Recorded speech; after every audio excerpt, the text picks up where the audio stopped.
রূপকথা গল্পের জগতে তোমাকে স্বাগত। আজ আমি নিয়ে এসেছি একটি গোপাল ভাঁড়ের গল্প।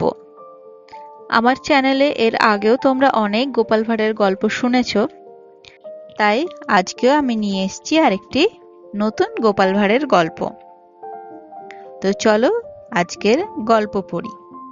সীতাভোগ খাওয়ার জ্বর। গোপাল আর তার প্রাণের বন্ধু নেপাল নৌকায় করে একবার চাঁদপুর যাচ্ছিল। নৌকোয় ৬ জন মাঝি ছাড়া আরো ২ জন ভদ্রলোক ছিলেন। একজনের হাতে আবার বর্ধমানের নামকরা এক হাঁড়ি খুশবু ছড়াচ্ছে এমন সীতাভোগ ছিল। তিনি সঙ্গী ভদ্রলোককে বললেন, আজ বিয়ের লগ্ন, তাই সীতাভোগের দাম বেড়ে দ্বিগুণ মশাই।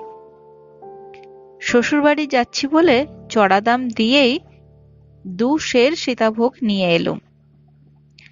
আমার শ্বশুর শাশুড়ি আবার সীতাভোগ খেতে খুব ভালোবাসেন, তাই যে বাড়ি যাই নিয়ে যেতেই হয়, বাজার দাম যাই হোক না কেন, না হলে চলে না। হাঁড়িটা ছায়ের ভেতর রেখে এসে তিনি বললেন, চলুন আমরা বাইরে গিয়ে বসি, ভেতরে ভীষণ গরম, বাইরে জলের হাওয়ার বেশ আরাম লাগবে, ছায়ের ভেতর আর গরমে বসা যাবে না। আপনার সঙ্গেও অনেকদিন পর দেখা, আসুন প্রাণ ভরে মজ করে গল্প করা যাক আত্মীয় স্বজনদের। অতএব হাঁড়িটা ছায়ের ভেতরে রেখে ভদ্রলোক ২ জন হাওয়া খেতে বাইরে পাটাতনের ওপর গিয়ে বসলেন। গোপাল আর নেপাল বাইরে পাটাতনের ওপর বসলেও ভেতরের ২ জনের সীতাভোগ ঘটিত কথোপকথন শুনছিল। সীতাভোগের নাম শুনেই গোপালের জিভে জল এলো। আহা, কি ভুরভুরে গন্ধ! সীতাভোগ তো নয়, যেন অমৃত। এমন খুশবু ছড়াচ্ছে বলার কথা নয়। গোপাল মনে মনে ভাবল, কি করে সীতাভোগের হাঁড়ি ফাঁক করা যায়। যেমনি ভাবা তেমনি কাজ। ভদ্রলোক ২ জন কথাবার্তা বলতে বলতে ছইয়ের উপরে এসে বসলেন। আর গোপালও তৈরি মতলব হাসিলের ছক কাটে, কি করে খাওয়া যায়। কিছুক্ষণ পর গোপাল কাঁদতে কাঁদতে নেপালকে বলল, নেপাল, আমার যে আবার জ্বর এলো রে, প্রচুর শীত করছে, গায়ের চাদরও আনিনি, বেলাও বেশি নেই, কি করা যায় ভাই বলো তো।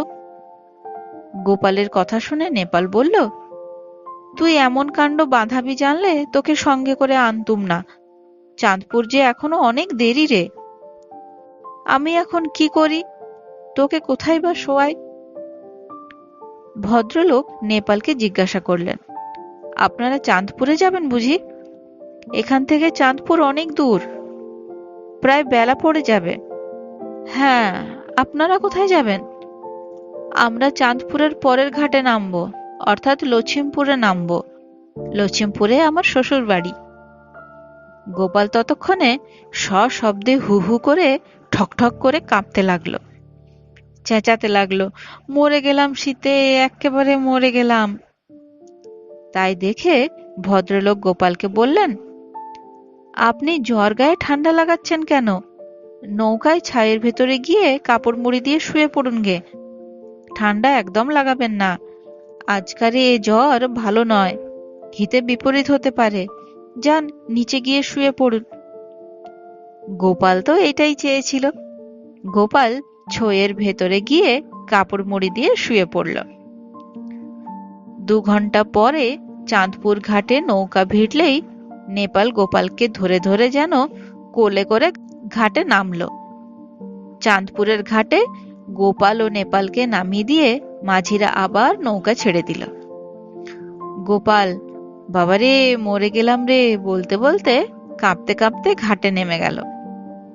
ডাঙায় কিছুটা দূর হেঁটে গোপাল বলল, যাক বাবা, এতক্ষণে ঘাম দিয়ে জ্বর ছাড়লো, আর ভাবনার কিছু নেই, তুই আমাকে ছেড়ে দে, এবার আমি একা একা যেতে পারবো।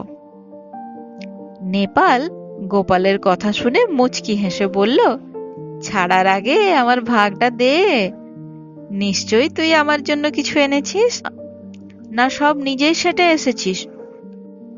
তখন তোর যখন নৌকাতে কাঁপুনি দিয়ে জ্বর এলো, তখনই বুঝেছি এ নিশ্চয়ই সীতাভোগ খাওয়ার জ্বর ছাড়া আর কিচ্ছু নয়। ঠিক বলছি কিনা বল? গোপাল মুচকি হেসে বলল, হাঁড়ি ভরা সীতাভোগ দেখেই তো আমার কাঁপুনি দিয়ে জ্বর এলো। তোকে একেবারে বঞ্চিত করব না নেপাল, তুই আমার প্রাণের বন্ধু। তোর জন্য কোচরে লুকিয়ে কিছু সীতাভোগ এনেছি।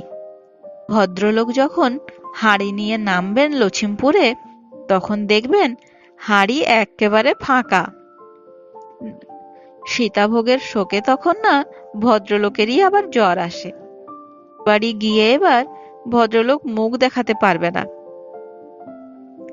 যাক বাবা, বহুদিন পর বর্ধমানের সীতাভোগ মন ভরে খেলাম, বাড়িতেও কিছু নিয়ে যাচ্ছি। নমস্কার। আমার গল্প শুনতে যদি তোমার ভালো লেগে থাকে, লাইক করে দিও এবং আমার চ্যানেলটিকেও বন্ধুদের সাথে শেয়ার করো। ধন্যবাদ।